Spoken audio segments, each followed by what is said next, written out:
ఈరోజు మా ఆయన చేతి వంటలో డ్రాగన్ ఫ్రూట్స్తో లస్సీ తయారు చేసుకుందాము.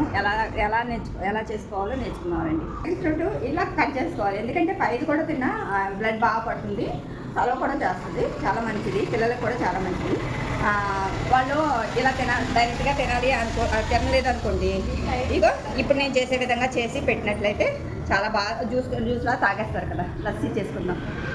చూడండి ఫ్రెండ్స్, ఇది ఇంతే వేస్తున్నాను, కొంచెం ఎక్కువ కన్నా తక్కువే పెట్టరు కదా. చూడండి, కొంచెం పెరిగేస్తాను.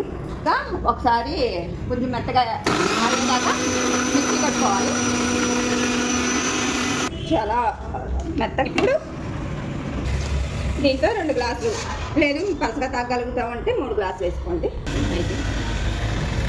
ఇలాగా డైరెక్ట్గా తాగేయచ్చు, లేదు అలా తాగితే మంచిది. ఫ్రిడ్జ్లో పెట్టుకొని తాగే కన్నా ఫ్రిడ్జ్లో పెట్టామనుకోండి దానికి వేడి చేసేస్తుంది కదా. ఇలా డైరెక్ట్గా తాగేస్తారు అనుకోండి, చాలా మంచిది. అంతే, డ్రాగన్ ఫ్రూట్ లైఫ్ని రెడీ అయిపోయింది. మీకు నచ్చినట్లయితే మా ఛానల్ని సబ్స్క్రైబ్ చేయండి, లైక్ చేయండి, షేర్ చేయండి. Thank you.